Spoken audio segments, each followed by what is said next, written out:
বাবা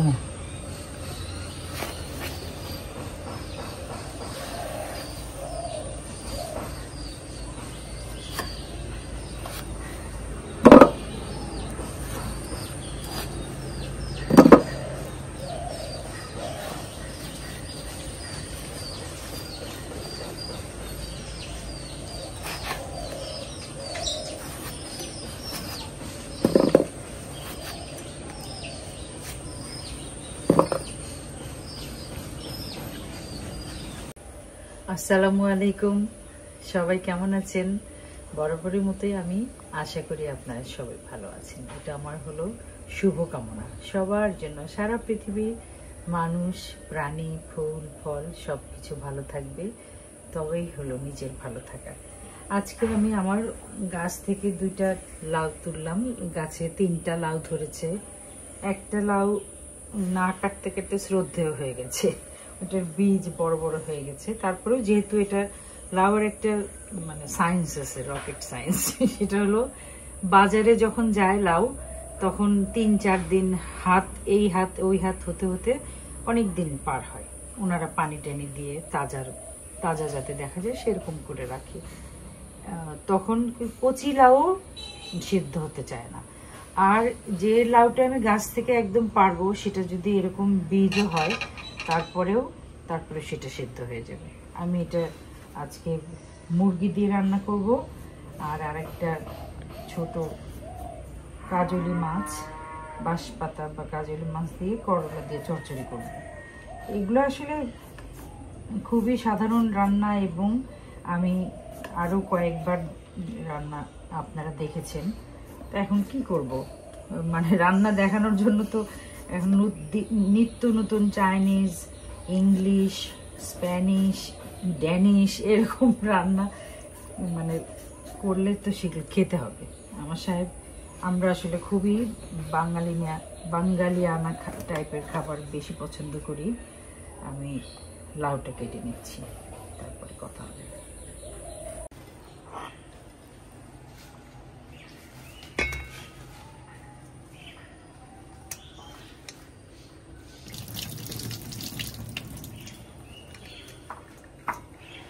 যখন ছোট আলু কাটি তখন আমরা বগুড়া সিরাজগঞ্জের মানুষরা একটু ছিলাটা অ্যাভয়েড করি। আলু এমনিও যদি ছিলে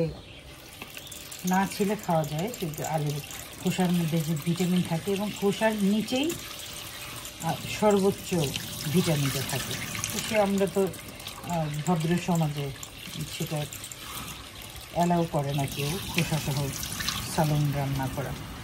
আমি এরকমও দেখেছি যে গোস্তে সালুন দিয়েছে হাফ টুকরা করে, কিন্তু খোসাটা আছে। যে খাবে সে খোসাটা খুলে তারপরে খাবে। ওটা আবার একটা ঝামেলা হয়। যাই হোক, আমি এখানে মশলা দিই।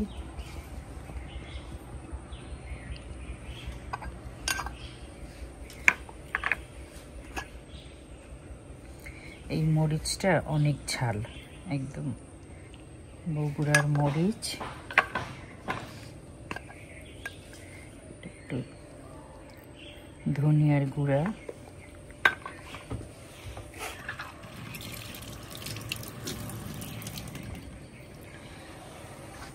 সালুনটা মাখানোর আগে একটুখানি কথা বলি। আজকে যখন ঠিক করলাম না, রান্না তো করতেই হয়। রান্না আমি আমার পরিবারের জন্য নিজে হাতে রান্না করি।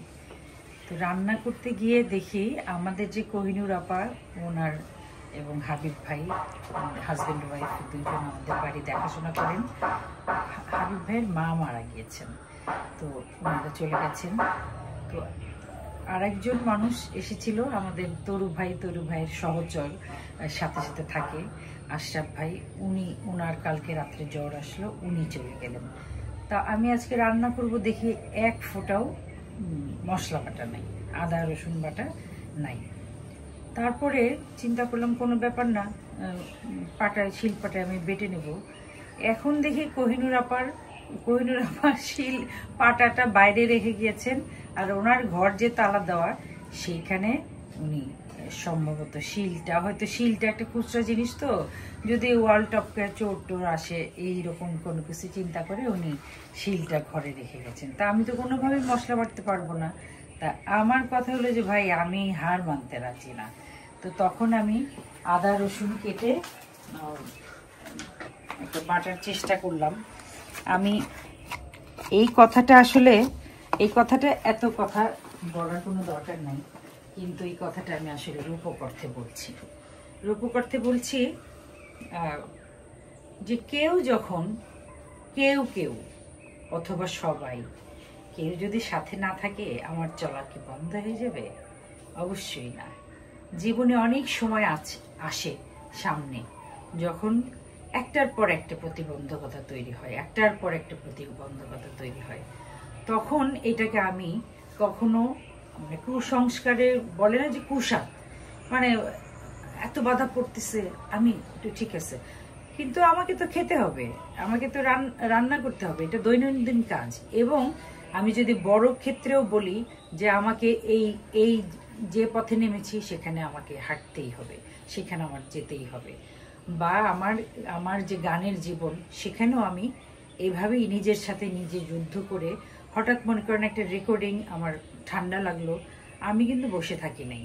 একদম নাকের মধ্যে স্যালাইন ঢালা থেকে শুরু করে, তুলসী পাতা তেজপাতার চা খাওয়া থেকে শুরু করে সব কিছু করে আমি কখনো আমাকে এরকম হয়নি যে কেউ আমাকে কাজে ডেকেছে, আমাকে পায় নাই।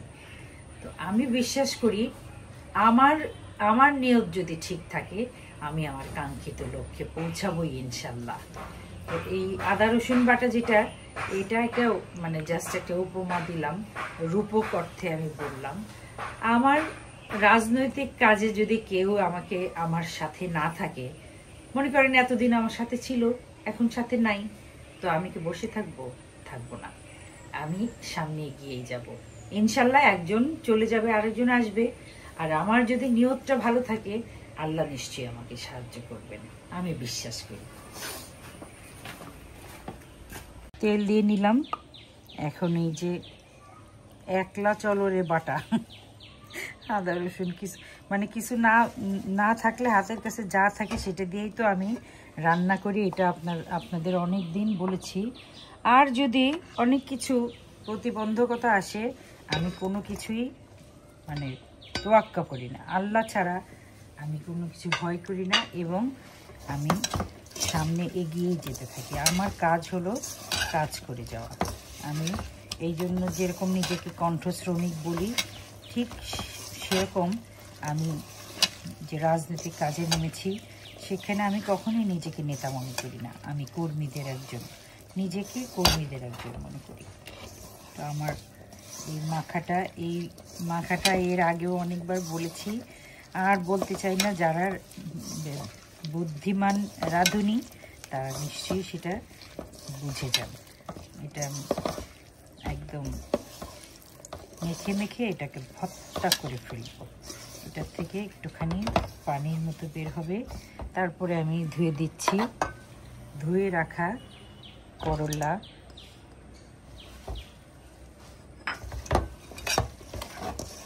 করলাটা দিয়ে আর বেশি কিছু করা যাবে না।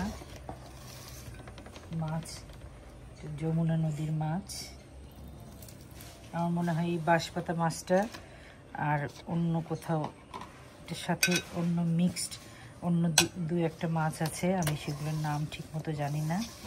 এটা খুবই সুস্বাদু এই মাছগুলো, মিঠা পানির মাছ।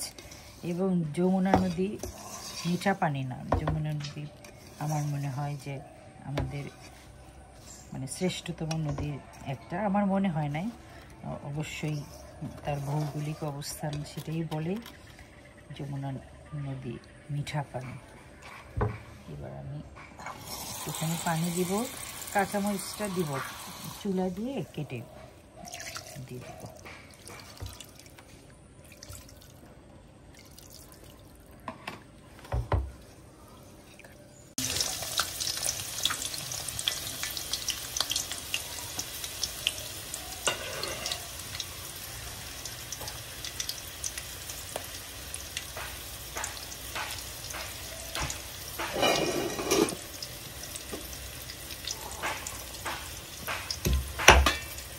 ফুটে এলো।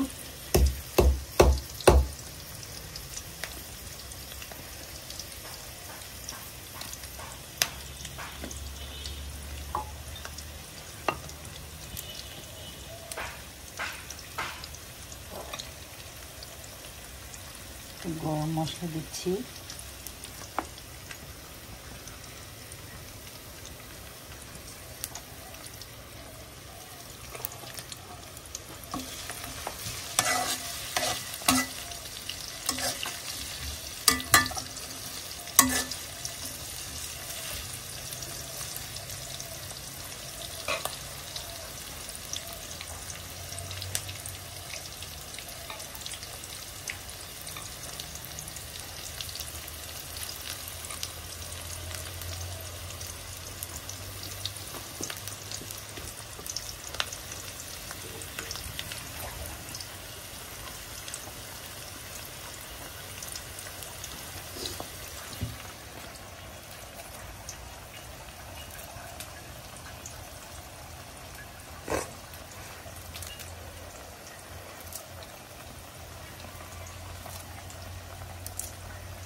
আমি যেটাতে লবণ দিলাম কিনা এটাতে ভুলে দিচ্ছি।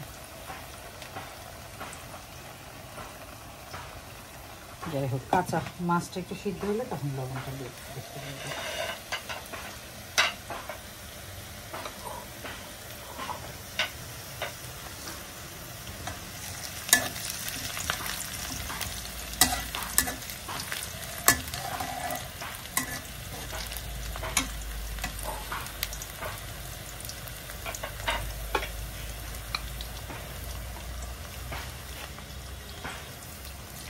এখানে আমি একটু রসুন বেশি দিয়েছি, আদা একটু কম। হলুদ গুঁড়া হলুদ দিচ্ছি, যেহেতু লাউ সেহেতু মানে একটু সাদা সাদা থাকলে ভালো, লাউর মধ্যে বেশি মশলা ভালো লাগে না।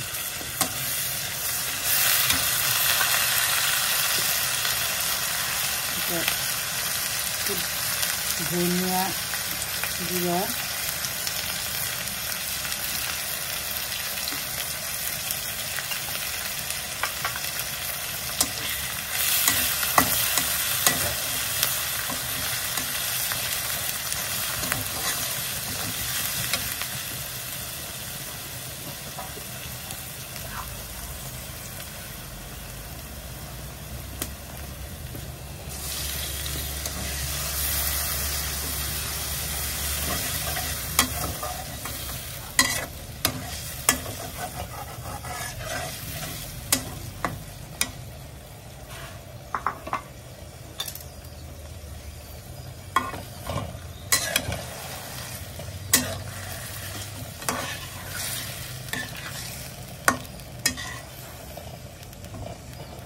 এটার সাথে একটু মোটা করে কাটা পেঁয়াজ দিয়ে দিচ্ছি, এতগুলো লাগবে না।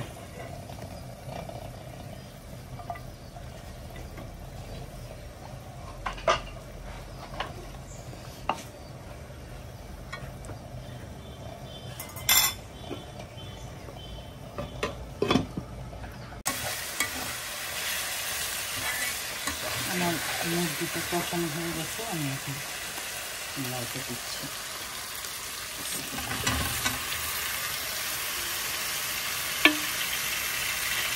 বাবা, বীজ যে ঠনঠনা হচ্ছে,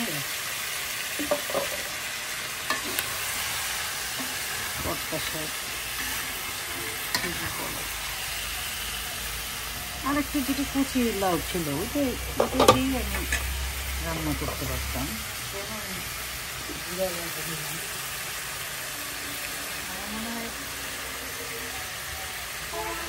ইনশাআল্লাহ সেদ্ধ হয়ে যাবে।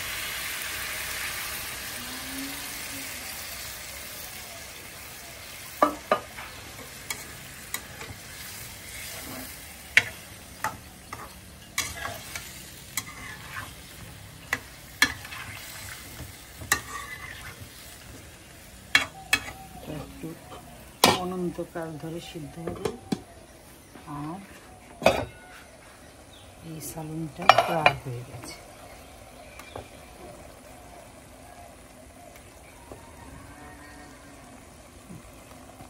তেল উঠে আসছে, তার মানে এটা আর একটুখানি হবে, তারপর হয়ে যাবে।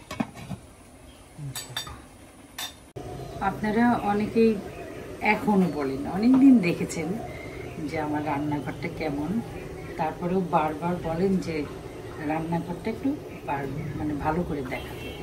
এটা আসলে এই দেয়ালটা আমার বাড়ির সুরক্ষার দেয়াল। এই দেয়ালের সাথে একদম লোহা কাঠ দিয়ে আমার মেয়ে জামাই করে দিয়েছে। লোহা কাঠ দিয়ে এটা চারচালা একটা রান্নাঘর। এখানে প্যানেল তৈরি করে, এগুলো আসলে কাপবোর্ডের জন্য বা কিছু রাখার জন্য করা হয়েছিল, কিন্তু একদম খোলা জায়গা তো, সেই জন্য আমি আর কিছু রাখি না। এটা আমার হলো বন্ধু চুলা। এই চুলাতে মাটি মানে খড়ি দিয়ে রান্না করলে এই ধোঁয়াটা এদিক দিয়ে উঠে যায়।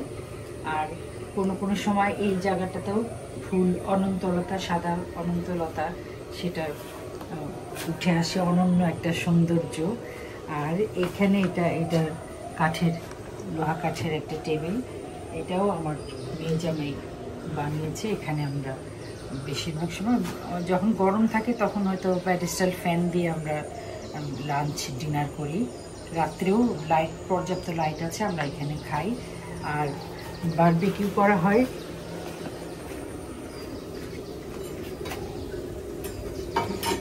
এখানে আমরা বারবিকিউ করি। এখানে একটা প্লেট আছে, সেই প্লেটটাতে মাছ টাছ বারবিকিউ করা হয়। আর এখানে শিক টিক আছে। তো সেই ক্ষেত্রে আমি একটুখানি বাইরের থেকে দেখাতে পারো তৈরি,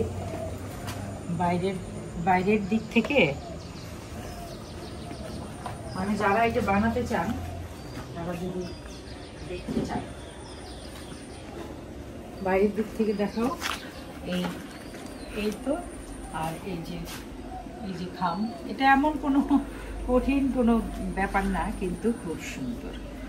আর এই পেইন্টটা আমি করেছিলাম, তাও প্রায় 3 বছর হয়ে যাচ্ছে। এই ডিসেম্বরে বা জানুয়ারিতে 3 বছর হয়ে যাবে। আমি মনে করেছি যে এটা রিটাচ করব অথবা ছবিটাই বদলে দেব। আর আমার এখানে এই যে এখানে প্রায় 12, এইদিকে ও ওই দিকে 12টা রঙের বাগান বিলাস আছে। তার 4-5টা রঙের বাগান বিলাস ফুটতে শুরু করেছে। আর কিচেন গার্ডেন বানানোর ইচ্ছা ছিল, কিন্তু এখানে শুধু আপাতত 2টা, একটা তেজপাতা, একটা দারচিনি গাছ আছে। ওইদিকে কিছু পুদিনা, তুলসী আছে, আর 2-1টা কাঁচামরিচের গাছ আছে। আর আমার মেইন বাগানটা, সবজি বাগানটা একটু দূরে। আসলে অত গুছিয়ে আমি কাজ করতে পারি নাই, কারণ এটা আসলে বাগান বাড়ি না, এটা আমার বাড়ি।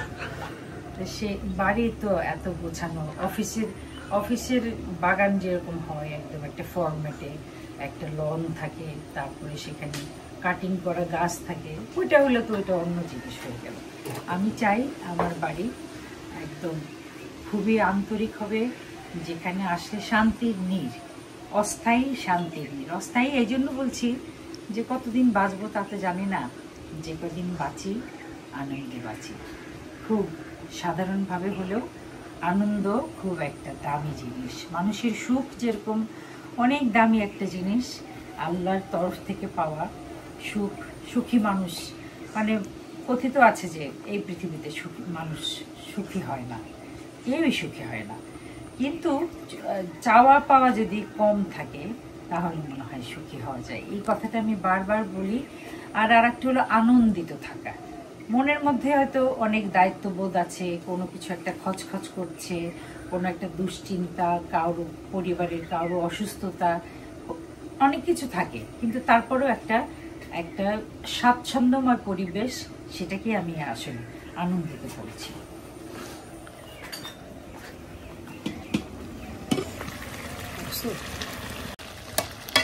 ইনশাল্লাহ তাজা লাউ, যেটা প্রথমেই বলেছিলাম, তাজা লাউ অবশ্যই সিদ্ধ হবে। আর একটু পরে আমি একটুখানি ঝোল দেব, আরেকটুখানি বসানো হোক। আমার ফুলগুলো, ফুল সাজানোটা দেখাই। এইগুলো এই টাইপের, এই যে মিস্টার টুইস্ট চিপস, দারুণ, অসাধারণ। মানে একটা পাতা যে কত সুন্দর হতে পারে। আমি আমার কন্যা সম মিরানা রহমান মিতা, ওকে আমি ডাকি মেঘ। মেঘ বলে যে মা তুমি তো আসলে ফুল না, তুমি পাতার প্রেমে পড়ছো। তা আমি বলি যে বাবা আমি সারা পৃথিবীর প্রেমে পড়েছি, আমি জীবনের প্রেমে পড়েছি, কিন্তু মৃত্যুকেও আকাঙ্ক্ষা করার স্পর্ধা জমাতে চাই, যে মৃত্যু আসবে এই ভয়ে ভীত হতে চাই না। একটা কথায় অন্য কথায় চলে যাই। আমি এটা হলো আমার রুয়েলিয়া, এই ফুল, এটা চিতাবাগের মতো একটা ফুল, গ্রাউন্ড অর্কিড টাইপের এই জিনিসটা, এই ফুলটা। আর এইটা যে কি অ্যাস্টোরিয়া না কি ফুল আল্লাহ জানে, আমার খুব খুব ভালো লেগেছে। আর হলো এটা একটা লবণদানি, লবণদানির মুখটা লবণের ধকে নষ্ট হয়ে গেছে। তো তখন আমি চিন্তা করলাম এটাকে ফুলদানি বানাই, ছোট ছোট ফুল রাখি। তো এটা তো লবণদানি, কিন্তু আমি আশা করি এই পৃথিবীর যত ছাইদানি আছে, যত সিগারেট খাওয়ার অ্যাস্ট্রে আছে, সব অ্যাস্ট্রে ফুলদানি হয়ে যাক। এর চেয়ে আনন্দের আর কিছু নাই। যখন হাটে ঘাটে বাজারে, আমি তো এখন মানে রাস্তাঘাটে হাঁটাহাঁটি শুরু করেছি আমার কাজে, তো যখন দেখি যে একজন বৃদ্ধ মানুষ বিড়ি ফুঁকছে ফুক ফুক করে, তখন বলতে ইচ্ছা হয় যে চাচা কি দাদা আপনি যে বিড়ি খাচ্ছেন এই যে ছেলেপেলের সামনে, আপনার খারাপ লাগছে না? তো এই কথাটা যে বলবো, এই কথা বলার সাহস আমি রাখি না, কারণ আমার ঘরের মানুষই ফুক ফুক করে। আমি চাই সব সময় আমি নামাজে তার জন্য এই দোয়াটা করি যে আল্লাহ এই জিনিসটা থাকে তার কাছ থেকে দূরে চলে যাক, এবং আমার বাড়িতে যত অ্যাস্ট্রে আছে সব অ্যাস্ট্রে ফুলদানি হয়ে যাক, সেখানে আমি তাজা ফুল সাজাবো ইনশাআল্লাহ।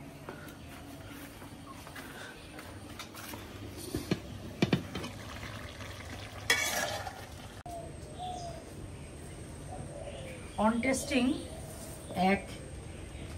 মানে টেস্ট করার জন্য এক টুকরা তরমুজ এখানে দিয়ে অনেকক্ষণ দাঁড়াচ্ছিলাম। তো মনে হয় যে ঠান্ডা ছিল, তরমুজটা ফ্রিজে ছিল, অদিনের তরমুজ। আমার ভাই লিটন অনেক বড় একটা তরমুজ নিয়ে আসছে বোনের জন্য, সে বলে খুব শখ করে কিনলাম। তো সেই তরমুজ নিয়ে আসছে, আমি এক টুকরা তরমুজ দিয়ে রাখছি, এখন মনে হয় নর্মাল টেম্পারেচারে আসছে, এখন তারা খাচ্ছে। আহ কি শান্তি। কিন্তু ওই তরমুজ খাওয়া মোরগটাকেই যে আমরা খাবো, মানুষ হলো আসল রাক্ষস।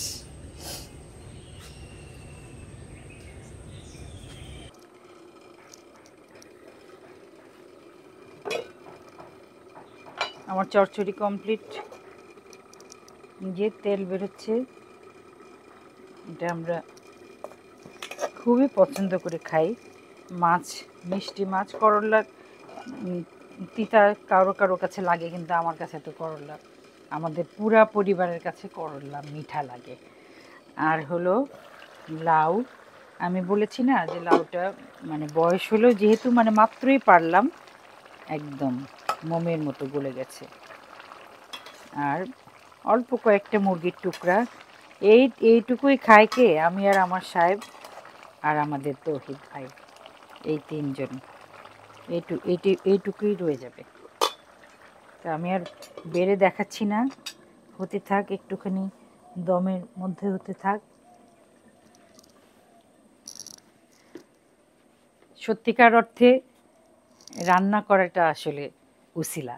আমি আপনাদের সাথে কথা বলি, আপনারা যখন উত্তর দেন, শুভকামনা জানান, আপনাদের সমস্ত ভালোবাসা, শুভকামনা, সব কিছু আমি দোয়া হিসাবে নেই, এবং সেটাই আমার পথের পাথেয়। আমি আপনাদের যতটুকু ভালোবাসি, আপনারাও ওরকমই ভালোবাসেন। কিন্তু আমি তো বলবো যে, মানে ওই যে ছোটোবেলায় আমরা একটা খেলা খেলতাম, যে তুই যা বলবি তার এক এক বেশি।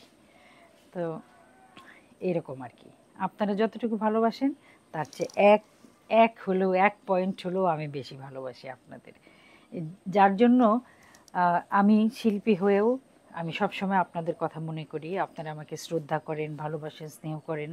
আমি সবসময় খেয়াল করি যে আমি যেন কোনো ভুল কাজ না করি, অন্যায় কাজ না করি। তো সেখানে আপনারা যারা আমাকে উপদেশ দিচ্ছেন যে রাজনীতি, বাংলাদেশের রাজনীতি অনেক পচা, এখানে আপনি কেন আসছেন, বা অন্য আমি নাম উচ্চারণ করতে চাই না, অন্য শিল্পীদের উদাহরণ দিচ্ছেন। কিন্তু দেখেন, অন্য শিল্পীরা যারা খুব সহজেই তারা মানে চেয়েছে আর পেয়েছে এরকম, কিন্তু আমি কিন্তু যুদ্ধ করছি। আমি কিন্তু একদম মানে মানুষের, জনগণের ভোটে নির্বাচিত হয়ে তারপরে আমি কাজ করতে চাচ্ছি। আপনারা সেই জন্য দোয়া করবেন। আর যদি একটা ক্ষেত্রে, আমাদের বাংলাদেশ, সেখানে একটা ক্ষেত্রে যদি সব ভালো মানুষেরা নিজেদের ভালো থাকার জন্য, নিজেদের ভালো পজিশনের জন্য, নিজেদের যাতে কোনো খারাপ রেপুটেশন না হয়, সেই জন্য যদি পাশ কাটিয়ে সব চলে যায়, তাহলে তো এই এই পুরা জায়গাটাই একদম অন্যরকম হয়ে যাবে। সেখানে আমি আমার জীবনকে বলা যায় উৎসর্গ করেছি।